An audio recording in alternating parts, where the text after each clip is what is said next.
ഇനി നമുക്കിപ്പോൾ ഇത്ര നേരം നമ്മൾ ഇൻട്രപ്റ്റുകളുടെ കാര്യം കണ്ടു. ഇനി നമുക്ക് കാണേണ്ടത് നമ്മളൊരു നോൺ വെക്റ്റേഡ് ആയിട്ടുള്ള ഇൻട്രപ്റ്റ് വന്നു കഴിഞ്ഞാൽ എന്താണ് സംഭവിക്കുന്നത്. ഓക്കെ, അപ്പൊ നമ്മൾ ആദ്യം എന്താ interrupt process should be enabled using the EI instruction. അപ്പൊ ഇത് ഈ പറഞ്ഞ ഇന്ററപ്റ്റ് കിട്ടണമെങ്കിൽ ആദ്യം എന്തായിരിക്കണം, ഇത് എനേബിൾഡ് ആയിരിക്കണം. അപ്പൊ നമ്മുടെ ഇന്ററപ്റ്റ് എനേബിൾഡ് ഫ്ലിപ്പ് ഫ്ലോപ്പില് EI ഇൻസ്ട്രക്ഷൻ ഉപയോഗിച്ച് ഇത് ഈ പറഞ്ഞ ഇന്ററപ്റ്റിനെ എനേബിൾഡ് ആക്കിയിട്ടുണ്ടാവണം. ഇനി 8085 checks for an interrupt during the execution of every instruction. ഓരോ ഇൻസ്ട്രക്ഷൻ മുമ്പ് നമ്മൾ 8085 ഇന്ററപ്റ്റിന് ചെക്ക് ചെയ്യും. Okay, if there is an interrupt, the microprocessor will complete the execute instruction and start a restart sequence. അപ്പോൾ നമുക്ക് interrupt കിട്ടിക്കഴിഞ്ഞാൽ എന്ത് ചെയ്യും, നമ്മുടെ മൈക്രോപ്രോസസർ ചെയ്തുകൊണ്ടിരിക്കുന്ന ആ ഇൻസ്ട്രക്ഷൻ കംപ്ലീറ്റ് ചെയ്തിട്ട് start a sequence called as a restart sequence. ഇത് അതൊരു എന്താണ് സെറ്റ് ഓഫ് ഇൻസ്ട്രക്ഷൻസ് ആണ്. The restart sequence resets the interrupt flip flop and activates the INTA. Okay, അപ്പോൾ റീസ്റ്റാർട്ട് സീക്വൻസ് എന്ന് പറഞ്ഞാൽ അത് സെറ്റ് ഓഫ് ഇൻസ്ട്രക്ഷൻസ് എന്ന് നേരത്തെ പറഞ്ഞു. അത് ആദ്യം ചെയ്യുക it reset the interrupt flip flop. EI ഇൻസ്ട്രക്ഷനിൽ നിന്ന് അതിനെ റീസെറ്റ് ചെയ്യാണ് ചെയ്യുക. അതിനുശേഷം എന്ത് ചെയ്യും, INTA അയക്കും, ഇന്ററപ്റ്റ് അക്നോളജ്മെന്റ് അല്ലേ, ഇന്ററപ്റ്റ് കിട്ടി എന്നുള്ള മെസ്സേജ് പറഞ്ഞ ഡിവൈസിലേക്ക് അയക്കും. ഇനി INTA സിഗ്നൽ കിട്ടിക്കഴിഞ്ഞാൽ നമ്മുടെ മൈക്രോപ്രോസസർ പ്രതീക്ഷിക്കുന്നത് interrupt device is expected to return the opcode of one of the 8 RST instructions.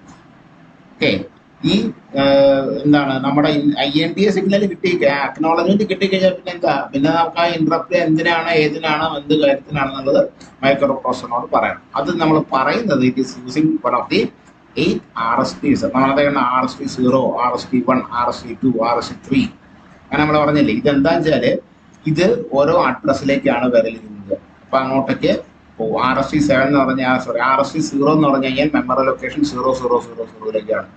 അതായത് RST1 എന്ന് പറയുമ്പോൾ വേറെ മെമ്മറി ലൊക്കേഷനിലേക്കാണ്. അപ്പൊ ഇത് മൈക്രോ പ്രോസസറിന്റെ എന്താണ് മോഡ് ഓഫ് ഓപ്പറേഷനെ വേറൊരു സ്ഥലത്തേക്ക് റീഡയറക്ട് ചെയ്യും ഈ പറഞ്ഞ RST ഇൻസ്ട്രക്ഷൻസ്. ഓക്കെ,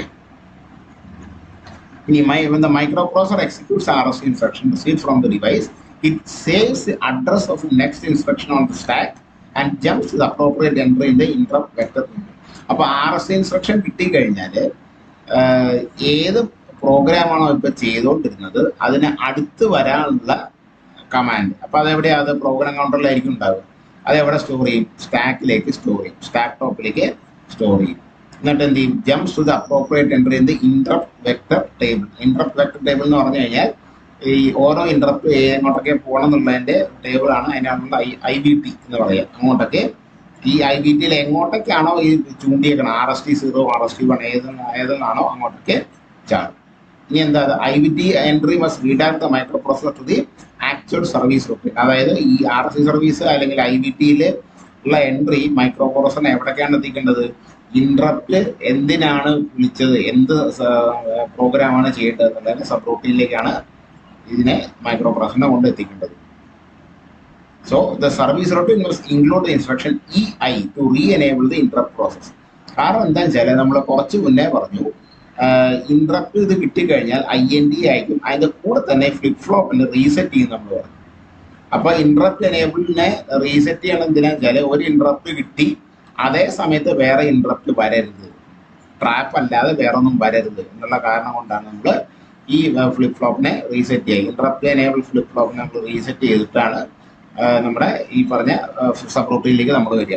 അപ്പൊ തിരിച്ച് ഇനിയിപ്പോൾ ഈ പറഞ്ഞ സബ് റൂട്ടീനിലേക്ക് കയറി കഴിഞ്ഞാൽ പിന്നെ എനേബിൾ ചെയ്യണം. ഏത് എനേബിൾ ചെയ്യണം, interrupt enable flip flop enable ചെയ്താലേ മറ്റ് ഇന്ററപ്റ്റുകൾ കിട്ടുള്ളൂ. ഓക്കെ, അപ്പൊ ഈ പറഞ്ഞ ഇന്ററപ്റ്റിലേക്ക് വരുന്ന അത്രയും സമയം വേറെ മറ്റ് ഇന്ററപ്റ്റുകളൊന്നും വരില്ല. അപ്പൊ ഇവിടേക്ക് വന്നു കഴിഞ്ഞാൽ എന്ത് ചെയ്യുക, അപ്പൊ ഇത് ഇനി എക്സിക്യൂട്ട് ചെയ്യുമ്പോൾ വേറൊരു സെറ്റ് ഓഫ് ഇൻസ്ട്രക്ഷൻസ് ആയിരിക്കും. അതിനിടയ്ക്ക് വേറൊരു ഇന്ററപ്റ്റ് വന്നു കഴിഞ്ഞാൽ മൈക്രോ പ്രോസസറിന് അതിനെ റെസ്പോണ്ട് ചെയ്യണം.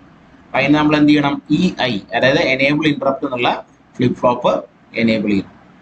അപ്പൊ നമ്മൾ മൈക്രോ പ്രോസസർ പ്രോഗ്രാം ചെയ്യുമ്പോൾ അത് നമ്മൾ ചെയ്തു വെക്കും. ഓക്കെ, ഇനി നമ്മൾ ഈ ചെയ്ത സബ് റൂട്ടീൻ കഴിയുമ്പോൾ എന്താ, end of the service routine the RET instruction returns execution വരെ പ്രോഗ്രാം വാസ് ഇന്ററപ്റ്റഡ്. തിരിച്ച് മെയിൻ പ്രോഗ്രാമിലേക്ക് പോകാനായിട്ട് നമ്മൾ എന്ത് ചെയ്യും, RET ഇൻസ്ട്രക്ഷൻ ഉപയോഗിക്കും. ഓക്കെ, ഇനി ദ 8085 മാസ്കബിൾ അല്ലെങ്കിൽ വെക്ടേർഡ് ഇന്ററപ്റ്റ് കിട്ടിക്കഴിഞ്ഞാൽ എന്ത് ചെയ്യണം എന്നുള്ളതാണ് നമുക്ക് ഇനി നമ്മൾ കാണണം. ഓക്കെ, അപ്പോൾ 8085ക്ക് 3 മാസ്ക് അല്ലെങ്കിൽ വെക്ടേർഡ് ഇന്ററപ്റ്റ്സ് ഉണ്ട്. RST 5.5, 6.5, 7.5. They are all maskable. They are automatically vectored according to the following table. Okay, അപ്പോൾ ഇതെന്താ ഈ ടേബിൾ എന്താ കാര്യം എന്ന് വെച്ചാൽ നമുക്ക് RST 5.5 എന്നുള്ള ഇന്ററപ്റ്റ് കിട്ടിക്കഴിഞ്ഞാൽ എങ്ങോട്ടേക്ക് പോകണം എന്നുള്ള അഡ്രസ്സ് പ്രീ ഡിറ്റർമിൻഡ് ആണ്, നേരത്തെ നമ്മൾ കോഡ് ചെയ്ത് വെച്ചിട്ടുണ്ട്. അപ്പോൾ അതാണ് ഈ ടേബിൾ കാണിക്കുന്നത്. RST 5.5 ഇന്ററപ്റ്റ് ആണ് വന്നതെങ്കിൽ ഇത് തന്നെ വെക്ടർ അഡ്രസ്സ് ഏതാണ്? 002C. H ഓർക്ക് നമ്മുടെ ഹെക്സ് എന്നുള്ളതിൻ്റെയാണ് H. അപ്പോൾ 002C എന്നുള്ള വെക്ടർ എന്നുള്ള അഡ്രസ്സിലേക്കാണ് പോകേണ്ടത് എന്ന് നമ്മുടെ മൈക്രോ പ്രോസസറിന് ഓട്ടോമാറ്റിക്കലി അറിയാം. ഇനി അതല്ല, RST 6.5 എന്നുള്ള ഇന്ററപ്റ്റ് ആണ് കിട്ടിയതെങ്കിൽ 0034ലേക്കാണ് പോകേണ്ടത്. RST 7.5 ആണെങ്കിൽ 003C എന്നുള്ള അഡ്രസ്സേക്ക് വെക്ടർ അഡ്രസ്സേക്കാണ് പോകേണ്ടതെന്നുള്ളത് നമ്മൾ കോഡ് ചെയ്ത് വെച്ചിട്ടുണ്ട്. നമ്മൾ പ്രത്യേകിച്ച് പറയേണ്ട ആവശ്യമില്ല. അപ്പോൾ RST 6.5 എന്ന് പറഞ്ഞു കഴിഞ്ഞാൽ മൈക്രോ പ്രോസസർ ഓട്ടോമാറ്റിക്കലി 0034ലേക്ക് ചാടും. ഓക്കെ, അപ്പോൾ the vectors for these interrupts fall in between the vectors for the RST instruction. കാരണം RST 0, 1, 2, 3 ഇങ്ങനെയല്ലേ കിടക്കണത്.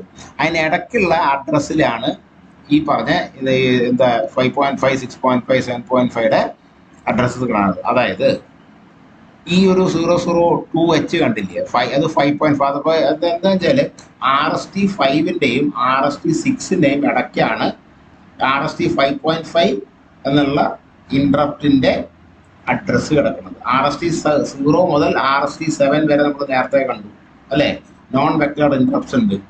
അപ്പോൾ നോൺ വെക്ടേർഡ് ഇന്ററപ്റ്റ്സ് എന്ന് പറഞ്ഞു കഴിഞ്ഞാൽ അവർ റീഡയറക്ട് ചെയ്യുന്നത് വേറെ ഏതെങ്കിലും ഒരു മെമ്മറി ലൊക്കേഷനിലേക്ക് ആയിരിക്കും.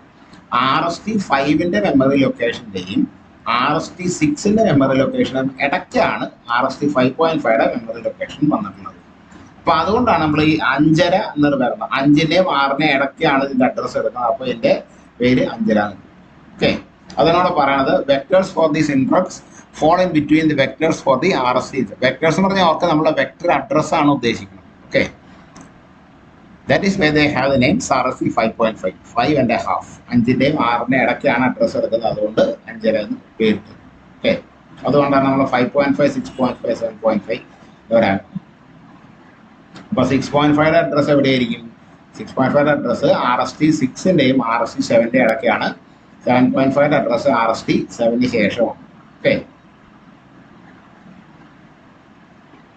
ഇനി നമ്മുടെ ഈ മാസ്കബിൾ ആയിട്ടുള്ള ഇന്ററപ്റ്റുകൾ 2 ഭാഗത്ത്, അതായത് 2 ലെവലിലാണ് മാസ്കിങ്. ആദ്യത്തേത് നേരത്തെ നമ്മൾ പറഞ്ഞ interrupt enable flip flop. Okay, അതിന് EI ആൻഡ് DI ഇൻസ്ട്രക്ഷൻസ് വെച്ച് നമുക്ക് മാസ്ക് ചെയ്യാം. എനേബിൾ ഇന്ററപ്റ്റ് അല്ലെങ്കിൽ ഡിസേബിൾ ഇന്ററപ്റ്റ് കൊടുത്തു കഴിഞ്ഞാൽ ഇന്ററപ്റ്റ് എനേബിൾ ഫ്ലിപ്പ് ഫ്ലോപ്പ് എനേബിളോ ഡിസേബിളോ ആക്കാം. Okay, so the interrupt enable flip flop controls the whole maskable interrupt process. ഈ പറഞ്ഞ ഇന്ററപ്റ്റ് ആണ് എന്ത് ചെയ്യുന്നത്? എനേബിൾ ഇന്ററപ്റ്റ് ഫ്ലിപ്പ് ഫ്ലോപ്പ് ആണ് നമ്മൾക്ക് എന്ത് ചെയ്തത്? മൊത്തം മാസ്കിംഗ് പ്രോസസ്സിനെ കൺട്രോൾ ചെയ്യുന്നത്. അപ്പോൾ ഇയാൾ ഓൺ ആണെങ്കിൽ മാത്രമേ മാസ്കിംഗ് നടക്കുള്ളൂ. ഇയാൾ ഓഫ് ആണെങ്കിൽ യാതൊരു തരത്തിലുള്ള മാസ്കിംഗ് നടക്കില്ല.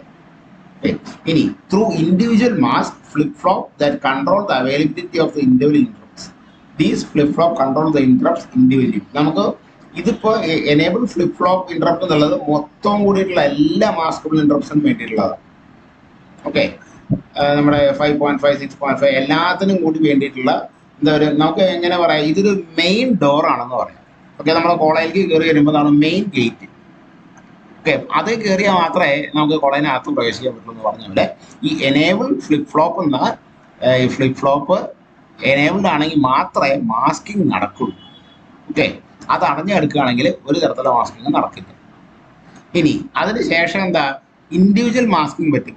നമുക്ക് മാസ്കബിൾ ഇന്ററപ്റ്റ്സിന് ഇൻഡിവിജ്വൽ മാസ്കിങ് പറ്റും. വേറെ ഫ്ലിപ്പ് ഫ്ലോപ്പ് വെച്ച് നമുക്ക് തന്നെ എനേബിൾ ചെയ്യോ ഡിസേബിൾ ചെയ്യോ. ഇതിന് എക്സാമ്പിൾ എന്താ വെച്ചാൽ നമ്മൾ മെയിൻ ഗേറ്റ് കടന്നു വന്നു കഴിഞ്ഞാൽ നമ്മുടെ ഓരോ ക്ലാസ്സിനും വാതിലുകളുണ്ട് അല്ലേ. അപ്പോൾ ഓരോ ക്ലാസ്സിൻ്റെ വാതിലുകൾ നമുക്ക് ഇൻഡിവിജ്വലായിട്ട് കൺട്രോൾ ചെയ്യാം അല്ലേ. ഇപ്പോൾ നിങ്ങളുടെ ക്ലാസ്സിൻ്റെ വാതിൽ തുറന്നിടുകയും തൊട്ടപ്പുറത്തെ ക്ലാസ്സിൻ്റെ വാതിൽ അടച്ചിടുകയും ചെയ്യാം. അപ്പോൾ എന്ന് പറഞ്ഞ പോലെ അതെന്താ, ദാറ്റ് ആർ ഇൻഡിവിജ്വൽ കൺട്രോൾസ് അല്ലെങ്കിൽ ഇൻഡിവിജ്വൽ ഡോർസ് ആണ് എന്ന് പറഞ്ഞ പോലെ ഓരോ വെക്ടർ ആയിട്ടുള്ള ഫ്ലിപ്പ് ഫ്ലോപ്പിനും ഓരോ ഇൻഡിവിജ്വൽ മാസ്കുകളുണ്ട്. അത് വെച്ച് നമുക്ക് എന്ത് ചെയ്യാം, എനേബിൾ ചെയ്യോ ഡിസേബിൾ ചെയ്യാം. ഫോർ എക്സാമ്പിൾ 6.5 ഡിസേബിൾ ചെയ്യുകയും 7.5 എനേബിൾ ചെയ്ത് വെക്കുകയും ചെയ്യാം. Okay, So they control the availability of the individual interrupts. These flip-flops control the interrupts individually. ഒറ്റയ്ക്ക് നമുക്ക് കൺട്രോൾ ചെയ്യാം. മൊത്തത്തിലുള്ള കൺട്രോളാണ് ഇന്ററപ്റ്റ് എനേബിൾ ഫ്ലിപ്പ് ഫ്ലോപ്പ് കൊടുക്കുന്നത്.